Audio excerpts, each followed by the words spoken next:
Aroldis Chapman has been historically great. I mean, he's unstoppable right now. 50 consecutive batters retired. As Bob Nightingale pointed out, that's the equivalent of nearly two perfect games worth of action. 17 consecutive appearances without allowing a hit. That is the second longest streak in baseball since 1901. Yeah, he had a 4 strikeout game in that pickup win for the Red Sox. They needed it too. They'd been slumping a bit since Roman Anthony went down. And to add icing to the cake here, AJ, this is something that was requested from quite a few FT fans. They said, you guys got to talk about this spring training story that Buster Olney brought up. And we just asked Carlos Narvaez about it, and he confirmed it. You know, Connor Wong is using PitchCom, calls for an inside fastball, and then Chapman afterward talks to Wong and to your boy Jason Baratek, and he's like, I feel like I should kind of aim my fastball and not just throw it over the plate, like kind of spot it and see what happens for the first time ever. And they were like, okay. And look at him now. He's having a great year. I don't understand this. 50 consecutive batters. Is that before the drop third strike? Because that batter wasn't retired. So does that count? I had this question. No one seemed to know the answer to that. Because no, it's 50 consecutive without a hit.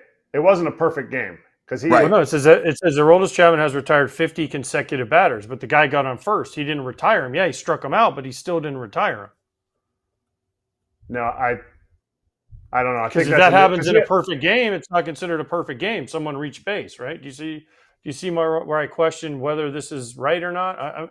Again, it's still an unbelievable run he's on. He's on the heater of all heaters. But I don't know. That's kind of just a thought. But anyways, yeah, he's been really good this year. He's been throwing strikes. He's moving the ball around. He's using all the quadrants. His slider, his split have been for strikes. That's why the Red Sox signed him. And I think the Red Sox did a good job because they probably got him for cheap. Not worded properly. Probably. My guess is I'm trying to do quick homework right now, but 50 batters faced without allowing a hit would make more sense then. Yes, that's what I think because he has a walk in there. But yeah. to hit on that and for last night, you know, the wild pitch was, you know, would have broken up a perfect game also.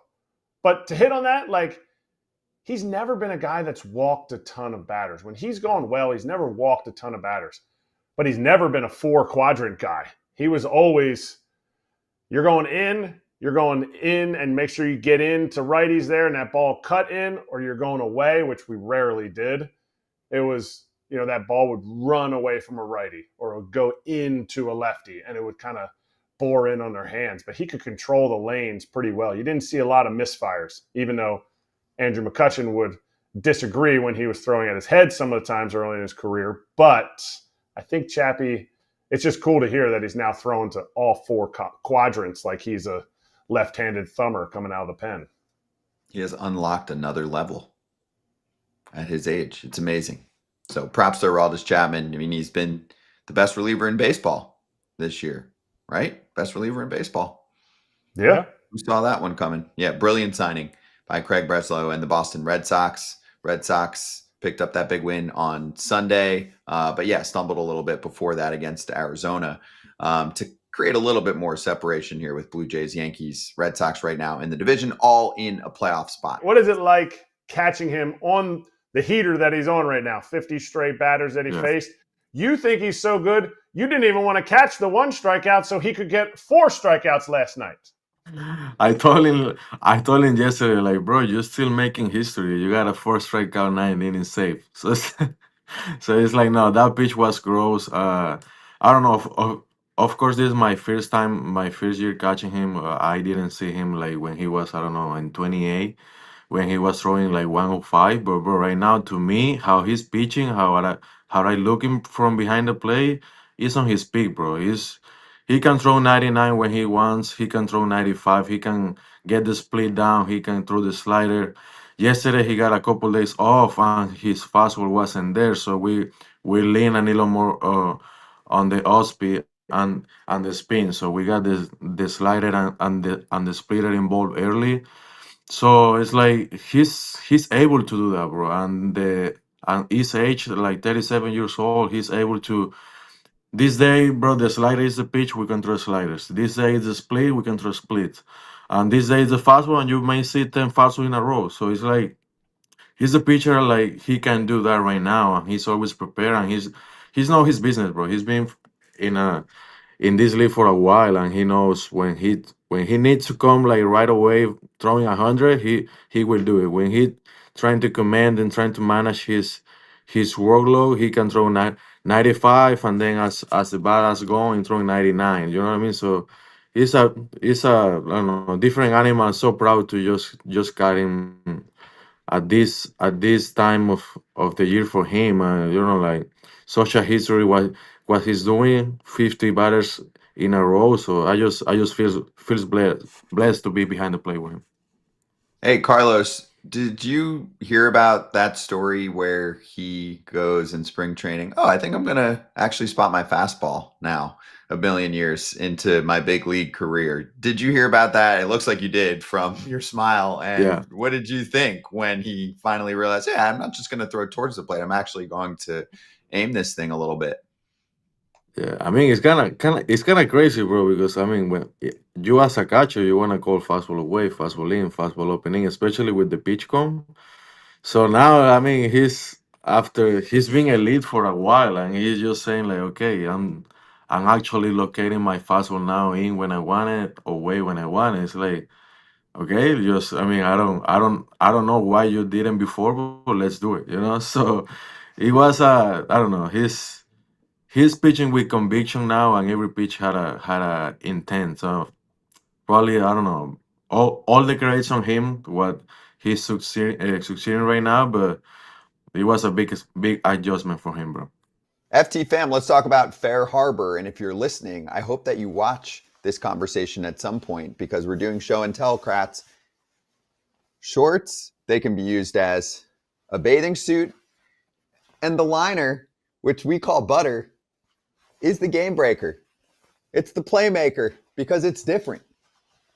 You've worn shorts that are not like this, and the liner sucks. They are buttery on your butt.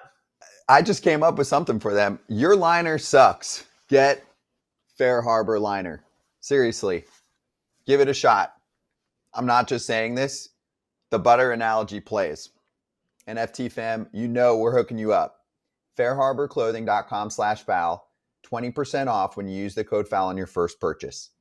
Once again, that's fairharborclothing.com/FOUL for 20% off your first purchase and use promo code foul.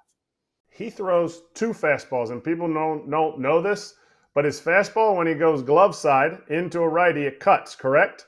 And then when it Cuts a goes little bit. away, it sinks. It runs away from the righty or into a lefty. Yes? Yes. Oh, It's more like most a people don't runner, know but that. yes. Nobody Yeah, he usually throw don't know that. both. He throw both. So he throws a sinker And into a righty sometimes also. I think that's a misfire. You gotta be ready Yeah. for it. And you as a catcher, I mean, you know it's tough, bro. Like especially with him, like with his wind up and his mechanics, is gotten you fast. So those into to a righty are some misfires. We want to go up away with the sinker. It's not a sinker. It's more like a runner. Yep. With the forcing sometimes cuts, so you gotta be ready for it. Like as a hitter, I don't know, bro. I never face him, so I don't want to face him. I want to catch him. So like it's going on you fast, and he got controls of all his pitches. He can control the fastball. He can control the sinker, the slider, the split. So the split is the most difficult right now because you don't know where it goes, but it's nasty. Like you got whiff on it, you got swing and miss with that pitch, so you keep calling, but sometimes cuts down, sometimes arm fade down. So it's like you gotta be ready for it. But the common thing with the split is going down always. So that's why it's a good pitch. You can find swing and miss there. So we continue to call it, but that's what happened yesterday. That split was like 92 and cuts down a little bit, and the previously that he thrown me was like more straight down. So it's just something to you gotta be ready for it, but it's nasty, bro.